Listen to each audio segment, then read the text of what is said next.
Okay, so tonight I need to tell you about a king who was completely convinced he was made of glass. Not fragile, not sensitive, glass. Like, he genuinely believed that if someone bumped into him, he would shatter into 1,000 pieces on the stone floor. And he's not even the craziest one on tonight's list. We also have a queen who refused to bury her husband, took the coffin everywhere, dinner table, road trips, all of it. And a king, a sitting, ruling, actual king, whose pee turned blue, royal blue. The doctors wrote it down. So, get comfy, lights off. We're doing mad kings and queens tonight. And before you feel too bad for any of them, just wait. So, this is France, late 1300s. And there's this young king named Charles VI.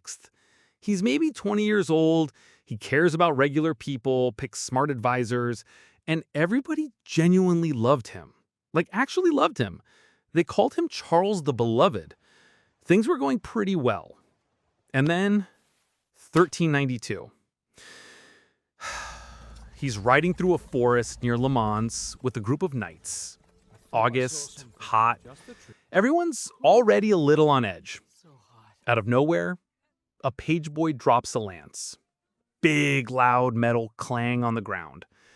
And something in Charles just snaps. He pulls out his sword and starts attacking his own knights, his own men, the ones protecting him. By the time they wrestled him off his horse and pinned him down, some of his own knights are dead. He had no memory of it. None. He collapsed and lay completely unresponsive for 2 whole days. That was the first one, the first episode. And for the next 30 years, on and off, no warning, it kept happening. Sometimes he wouldn't recognize his own wife, his own kids. Sometimes he'd just run through the palace screaming and they'd have to chase him down. Nobody knew what it was. Nobody could fix it. And then there were the glass days. On the glass days, Charles was 100% convinced his body was made of glass, so he wouldn't let anyone touch him.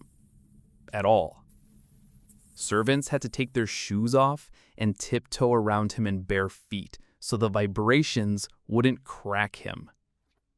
And here's the detail that gets me. He had iron rods sewn into his clothes, like a cage, around his whole body to stop himself from shattering. And this wasn't even rare. Historians call it the glass delusion. 40-something documented cases in medieval Europe. People who thought part of them was glass. One man was convinced his butt was glass. Refused to sit down. Ever. Another wanted to throw himself into a glass-making furnace to become a beautiful goblet. I told you, it gets worse, not better. But while Charles was having glass days, France was falling apart. Civil War. England won huge chunks of the 100 Years' War. And so they stopped calling him the Beloved and started calling him Charles the Mad. Whew, brutal. Okay, next one, Spain. And this one is more sad than scary. Her name is Joanna. History calls her Joanna the Mad. And just so you know, a lot of historians now think she wasn't actually mad at all. Keep that in your back pocket. So Joanna is basically royal jackpot. Her mother is Queen Isabella. Yeah, that Isabella, the Columbus one. And her family is the power family of Europe. And like all royal daughters, she gets married off. Her husband's actual nickname, I am not making this up, was Philip the Handsome.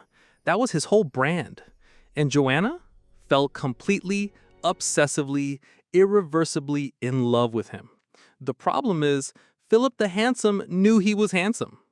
He cheated on her, constantly, and she did not take it well.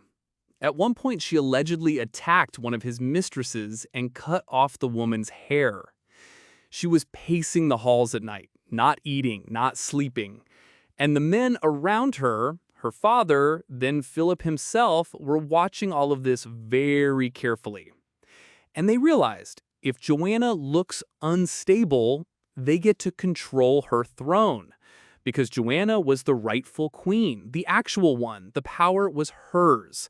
So calling her mad was extremely convenient for everyone who wanted that power. 1506, Philip gets sick. 5 days later, he's dead. Officially, typhoid fever. Though a lot of people quietly suspected Joanna's dad had him poisoned. Convenient timing, right? And Joanna, who was pregnant with their 6th child, is wrecked. And this is where the legend gets intense. The story goes that she refused to bury him, kept the coffin with her everywhere. Dinner table, bedside, travel. She moved across Spain at night with his coffin at the front of a torch-lit procession. And the creepiest version says she only traveled at night so no other woman could ever get near him, even in death. But modern historians went back to the actual records, and the real story is way less dramatic. Philip's dying wish was to be buried in Granada, so Joanna moving the coffin across the country was literally just carrying out his dying wish. Nighttime travel with torches was standard royal funeral procedure back then, completely normal. The procession stopped because she went into labor and gave birth on the road. A grieving pregnant widow trying to honor her husband's last request, rebranded as a woman dragging a corpse around for fun. Her father declared her unfit. Her own son later kept her locked up, one palace, 46 years. Rebels who got inside actually spoke with her. They reported she spoke with completely clear, sound judgment. She wasn't raving, she wasn't gone. She was just a woman who was inconvenient to powerful men. She died in there in 1555. Joanna the Mad. Maybe. Or maybe just Joanna the Robbed. All right, last one. England, 1700s. And you might actually know this one. King George III. The king who lost America? That guy. But the thing about George is for most of his reign, he was actually a pretty decent, hardworking, attentive king. Not a joke, he genuinely cared about his work. And then in 1788, when he's around 50, something starts going very wrong. It starts with horrible stomach pain, then weakness in his arms and legs, and then his mind starts to go. And here's where it gets memorable. He would talk and talk and talk for hours, sometimes 7 hours straight, without stopping for breath. He talked until he literally foamed at the mouth and lost his voice.